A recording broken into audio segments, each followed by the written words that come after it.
taxawal pour barrer la route peut-être comme nanguwu leen ko wala nan ngeen ci fas yéene def. non li ñu ci loolu c'est très simple. loi bi bu ñu ko voté dañ ko war a appliquer ñun dinañ nekk ci terrain bi def li ñu doon def opposé wu bu fekkee dañoo war a opposé wu manifester bu fekkee dañoo war a manifester wu bu fekkee loolu mooy tax ñu qualifier ñu de terroriste ñu nag suñu morom dinañ bari ay terroristes yu ñu jàpp loolu ñun amuñu ci benn lam-laame loi bi biñ koy voté yu demee noonu ñoo ngi organiser suñu manifestation foofu def nañ suñu déclaration daan ne c'est une atteinte contre la démocratie ba Sénégal yëpp dégg ko suñu opinion dinañ continuer di ko exprimer même si pour ñoom loolu terrorisme la. nekk lu ñu leen di tuumal est-ce que yéen a ngi koy bàyyi xel également ne manipulation dafa nekk ci ginnaaw même bu dee sax am na li ngeen di xeex est-ce que loolu itam mën ngeen ko weddi ne amul manipulation derrière ndax opposition bi yuuxu gi muy yuuxu ci loi bi ni mel. non manipulation mënu ci nekk parce que loi bi moom dañ ko gis jàngat ko xam ne lii du standardu démocratie loolu xam nañ ko maanaam ci mbir yoon ci mbir droit bu ñu koy tëgg dafa am lu ñuy wax légistique benn art la benn science la boo xamante ni ci la ñuy xoolee ba xam yoon bi ñu bind baax na wala baaxul ni ñu ko bindee ni ñu ko tëggee baax na boo xoolee bindin wi rek xam ne baaxul déjà am na fu ñuy waxee naan lutte contre le terrorisme et toute forme d'économie parallèle maanaam terrorisme ak benn koom boo xamante ni bokkut ak koom bi état reconnaître secteur informel économie parallèle la économie informelle la est-ce que bu fekkee ne xaalis dafa jaar ci secteur informel da ngay wax ne financement terrorisme la loolu ça signifie que dañu léger ci li ñu bind dañ ci léger parce que ñoom li ñu bëggoon rek mooy nit ñëpp ne tekk ne nem ba lu ñu bëgg a jàllale mu jàll ba li ñu ci def juriste boo ko jox bu ko xoolee daf koy xotti day foog ne benn étudiant première année mooy jéem a bindantu di bind bu boo defee boo koy corriger zéro nga koy may parce que mënoo jël infraction yëpp nga ne léegi terrorisme la loolu amul fenn. alors ñu wéyal ba léegi waxtaan wi monsieur Niane bokk na ci li ñu war a waxtaanee leneen muy rapport bi ñu doon càmbar ni ki dem ba léegi ci assemblée nationale sur les inondations alors sur la forme déjà parce que ñu bëri dañu ñaawlu démb ne député yi ñu ci bëri nekkuñu fa woon te ñu ngi doon waxtaan une question aussi importante que les inondations ban jàngat déjà nga am ci par rapport à loolu du ma bett parce que boo xoolee déjà groupe parlementaire bi rek ñu ci bari opposition la ay Mamadou Lamine Diallo le député Cheikh Mbacké Bara Dolly et cetera ñoom ñoo am peut-être taxawaay boobu pour saytu li nga xamante ni soxal na askan wi mais député parti au pouvoir actuellement nii li leen soxal daal mooy tournée économique président ñu dem gàttandu ko ku nekk di wane sa morom ne yaa ëpp doole bu ko defee ndomba tànk yi di ñëw ñu jàpp ne war nga ci am sa wàll donc ñoom peuple bi soxalu leen ci seen taxawaay à l'Assemblée nationale. maintenant jàngat bi may def au fond mooy constat yi ñu def rek c'est-à-dire ñoom nee nañ acteurs yi dañoo bari ñii naan dañuy lutter contre l'inondation am na ONAS am na ADM am na ay projets yu bëree bëri ak ay programmes pour une valeur globale bi nga xam ne plan décennal bi de lutte contre les inondations prévoir na ko 766 milliards effectivement muy lu bëri actuellement nee nañ dépensé nañ ci plus de 500 milliards 500 milliards yoo xam ne man de en tout cas dëkk ba ma dëkk muy Touba Mbacké bi ma xëyee dimanche mu taw dafa taw àjjuma ci ngoon maanaam ci guddi samedi bi ñu xëy samedi bi ak dimanche yëpp dafa inondé benn taw mu am inondation ba nit ñi di contourner tali yi ça signifie que donc 500 et quelques milliards yooyu xaw ma fan la dugg ci Sénégal donc ñoom groupe mission parlementaire bi gis nañ loolu acteurs yi bari nañ xaalis bi bari na mais ba léegi kenn xamul fan lañ dugal xaalis boobu beneen aspect bi mooy ñu ne il faut que bas-fonds yi maanaam fi nga xam ne ndox dafa daan taa ñu fexe ba contrôler nit ña fay dëkk loolu tam gouvernement bi dafa mel ne dafa manqué volonté politique dafa manqué courage même de l'action publique parce que souvent bu fekkee da ngay jël ay décisions yoo xam ne waxtaanoo ci ak askan bi wala boog nga manqué légitimité démocratique doo mën a dem ba fay metti nga teg fa loxo gis nga restructuration urbaine et logement ci seen plan yi ñu teg 11% rek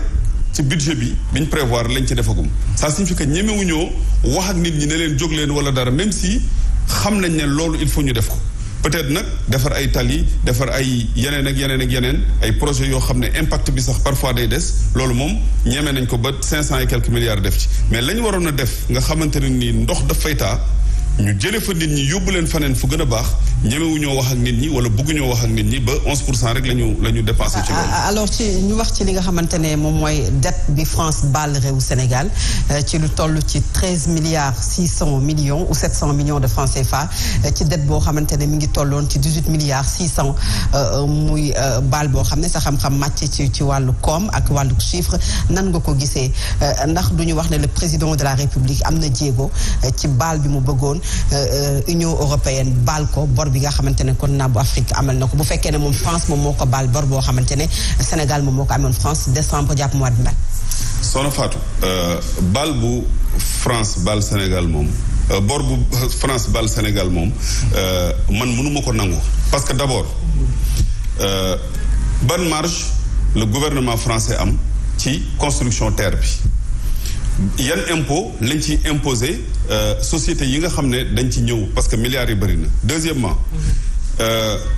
suñu franc CFA bi nga xam ne ñu ngi koy wax ñu waroon a dem vers l'éco France am ay mesures yu mu ci jël ba bloqué loolu nga xamante ni état yi ñu ngi ko doon nas lan la ci gouvernement français am ci kaw réewu africain yi déjà loolu da nga koy posé ak yeneen ak yeneen ak yeneen yoo xamante ni France mi ngi koy am ci ñun donc bu ñu joxee 12 milliards man balaa may d'accord ne dañu ko baal dañuy def le bilan financier des relations France-Sénégal bu ko defee bu fekkee bilan boobu c'est transparent ma xam ne baal nañu dara mais bor boobu ñuy wax pour man du bor dañ koo bind rek ne bor la li ñu baal itam montant bi yéemu ma ndax li ñuy jël moo ko ëpp li may laaj li may bëgg diggante France ak Sénégal mooy ñu toog en tant que ay nawle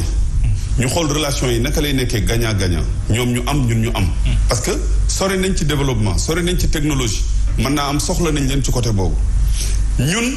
am na lu ñu soxlaa ñoom mooy suñu matières premières yi ak suñu ressources yi ak aussi suñu population bi nga xamante ni c'est une population jeune war a mën a liggéey ci ñoom parce que ñoom itam c'est une société âgée donc yooyu question yooyu de développement et de coopération yoo xam ne ay nawle ñoo ciy waxtaan moom lañ soxla suñu diggante ak France. Sénégal dafay bàkku ci yooyu nga xamante ne mooy suspension de dette wala bor boo xam ne ubbilaat lañ leen ko ñu mën ko leb ñenn ñi di wax ne sax atteindre nañ seuil bu UEMOA ñoom ñu koy bañ que ne yeggaguñu fa quand même am nañu marge boo xam ne war nañu ko mën a lebee puisque Sénégal dafay leb de manière intelligente et efficiente xalaat ci loolu. li nga mujjee wax rek c'est-à-dire leb de façon efficiente ak intelligente mënul nekk leb moom leb la kuy lebi rek déjà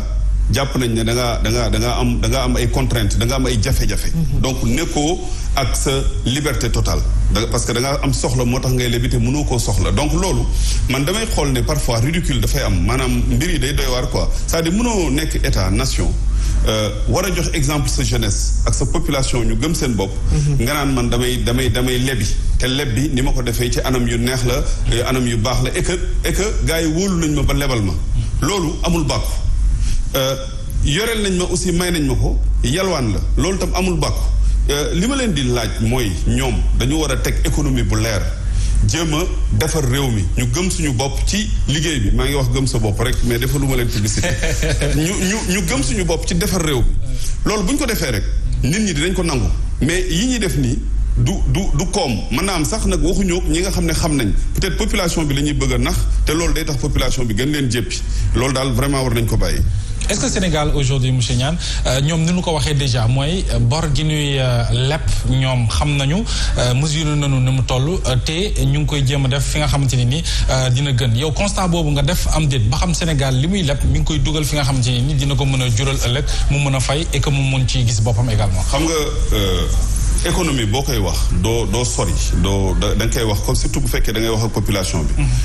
am na lu ñu mën a comprendre xam nga. en Angleterre dafa amoon benn premier ministre bu ñu doon wax Gordon Brown dafa am benn en économie en finance publique lu ñuy wax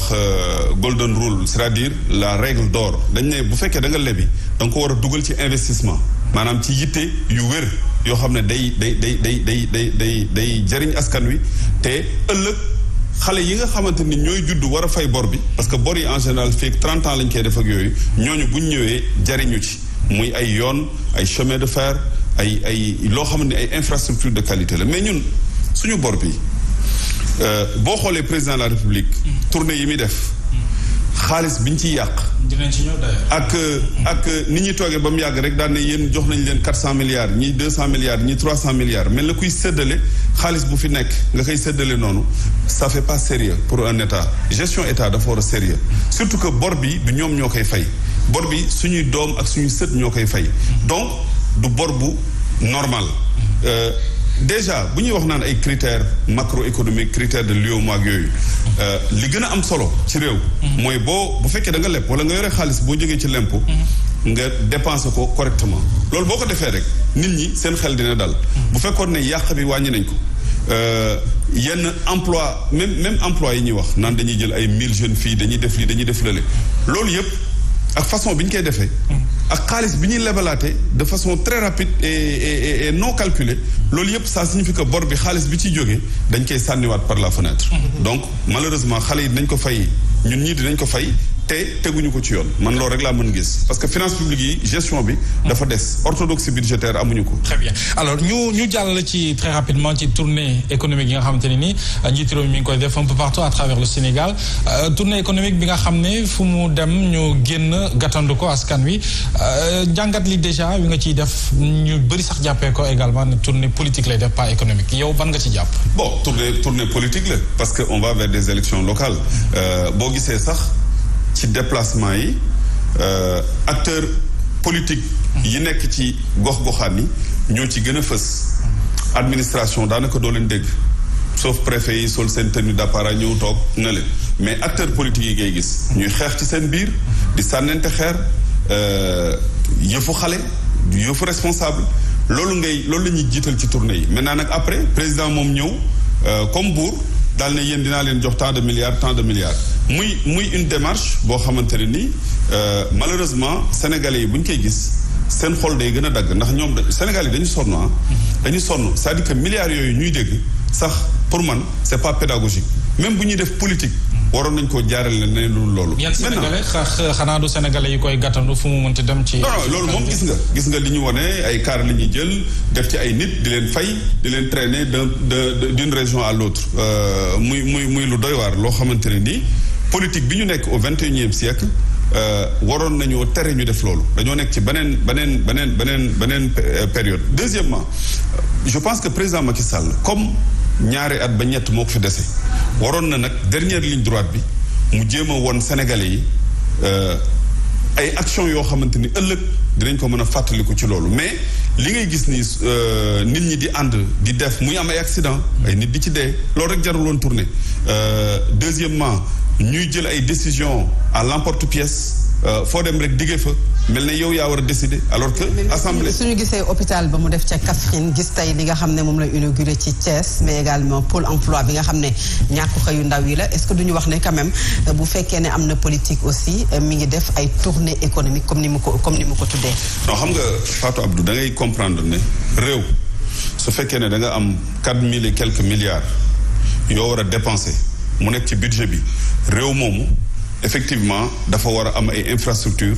am ay hôpitaux am ay routes loolu c'est tout à fait normal d'ailleurs c'est dans la gestion normale d'un État li ñu waroon def mooy ministre de la santé ministre des infrastructures léeg-léeg sax gouverneurs yi dem inaugurer loolu moom mu toog Dakar di réfléchir actuellement dañu nekk période nekkuñu sax post-Covid parce que système sanitaire bi léegi dafa jaxasoo actuellement sax ñi ngi wax ay 3e vague Covid ak yu demee noonu moom déjà joxewul exemple ci tournée yi nit ñi ngi jaxasoo Covid bi et cetera les 2 derniers conseils des ministres mi ngi wax sax ministre de la santé na gën a informer waat nit ñi ñu porter masque yi ba pare ñu vacciner loolu dafa mel ne programme bu ñu fàtte woon la depuis presque 1 mois 2 mois dugg ci seen tournée économique yi donc pour man liñ ko jox ci budget